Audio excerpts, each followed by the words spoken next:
Halo guys, jumpa lagi dengan Sofyan dari Berita Gadget. Setelah sekian lama nggak bahas Oppo, kali ini kita akan kembali bahas Oppo yang menurut saya itu menarik banget. Dan Oppo yang akan kita bahas yakni dari A series. Ini adalah Oppo A58, smartphone yang menurut saya menarik banget di harga 2 jutaan. So langsung aja kita simak videonya.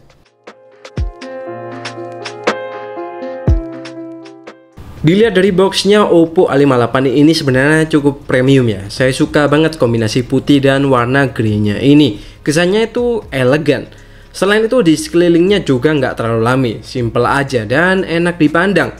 Buat keunggulannya juga dibuat Oppo kecil aja di sini. Mungkin jaga-jaga ya buat produk lain yang kurang menarik. Jadinya kecil aja. Nggak, ini bercanda ya guys. Oke, langsung aja kita buka boxnya. Yang pertama didapat sudah tentu adalah kelengkapan yang ada di kotak tipis ini, seperti panduan penggunaan dan safety guide yang rasanya nggak akan kalian baca. Kemudian ada SIM ejector dan juga softcase bening. Kemudian ada HP-nya, kita sampingin dulu. Di bawahnya kita akan dapatkan adapter yang udah kenceng di kelasnya, yakni 33 watt fast charging. Kemudian yang terakhir ada kabel data. Udah, itu aja. So, ini dia smartphone-nya yang bikin saya penasaran banget. Ini dia Oppo A58 warna hijau bercahaya. Pertama lihat sih emang kerasa bercahaya banget ya. Dan surprisingly looks-nya itu kelihatan mewah. Karena glossy-nya ini kayak ada motif-motif ala-ala kayu gitu ya. Yang kesannya rame tapi nggak norak.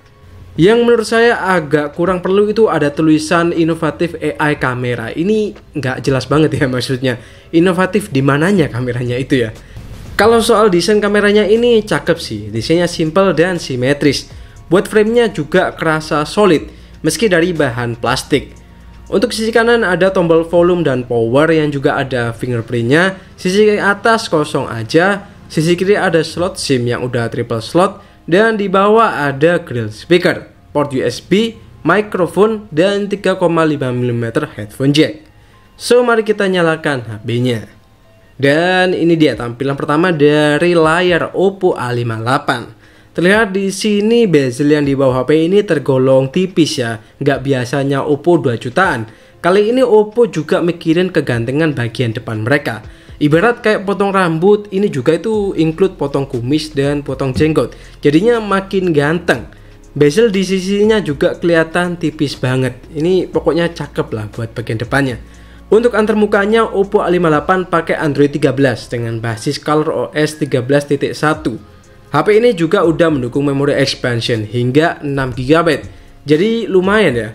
Buat spesifikasi lengkapnya, Oppo A58 bawa layar 6,72 inch Full HD Plus dengan refresh rate 60 Hz, MediaTek Helio G85 sebagai chipsetnya, RAM 6 GB LPDDR4X, storage 128 GB eMMC 5.1, dua kamera belakang dengan 50 MP kamera utama dan 2 MP mono, kamera depan 8 MP, sertifikasi tahan cipratan air IPX4, stereo speaker dengan direct sound, konektivitas NFC, baterai 5000 mAh dengan 33 watt fast charging, dan harganya itu cuma 2,499 juta. Sejauh yang saya lihat, Oppo A series 2 jutaan rasanya dari segi spesifikasi ini adalah yang paling terbaik ya sejauh ini. Saya suka banget tentunya. Oppo mulai bersaing soal spesifikasi yang ditawarkan. Meski bukan pakai chipset yang terkencang, tapi aspek-aspek lain itu kayak di-upgrade semua. Buat storage-nya pertama dinyalakan udah kepake sekitar 7 GB-an dari 104 GB yang tersedia. Dan sisanya sekitar 97 GB-an. Untuk kapasitas storage-nya ini saya nggak ada protes dengan kapasitas gini. Karena ada loh HP 6 jutaan yang pakai 64 GB. Iya, 64 GB mana nggak ada memori tambahan pula. Itu kacau banget sih. Buat kalian yang pengen nambah lagi free-nya, kalian bisa uninstall beberapa bloatware bawaan yang menurut saya itu cukup banyak jumlahnya.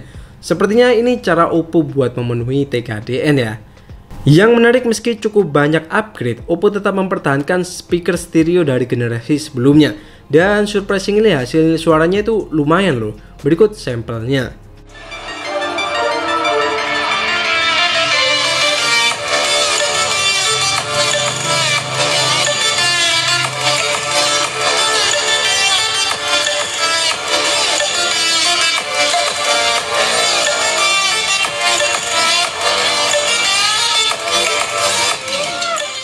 Buat kameranya seperti yang saya bilang dari awal, saya belum menemukan apa yang inovatif ya dari kameranya ini, sehingga bisa-bisanya ditulis gede di belakang. Buat sensor utamanya saya kurang tahu, tapi kemungkinan ada dua, yakni OmniVision OV50D atau ISOCELL Samsung JN1. Dan buat hasilnya kayak gini.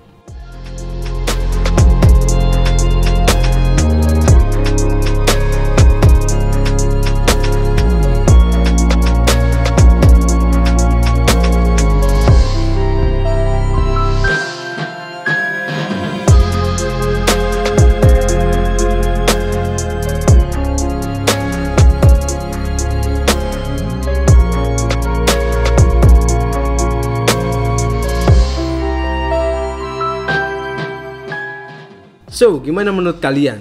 Sekilas menurut saya sih cakep ya buat foto-fotonya. Tapi saya juga agak kaget pas foto tadi. HP ini kerasa agak panas. Padahal harusnya kalau buat foto-foto aja nggak bakal sepanas ini. Perlu dicari tahu nih kenapa ya. Gimana kira-kira? Kalian tertarik nggak nih kalau kita buat video reviewnya? Coba komen di bawah ya. Oke, segitu dulu aja video kali ini. Kalau kalian punya pertanyaan juga boleh banget dibuat ditanyain di kolom komentar. Buat masukan video review juga boleh. Oke, Sofyan pamit dan kita bakal jumpa lagi di video selanjutnya.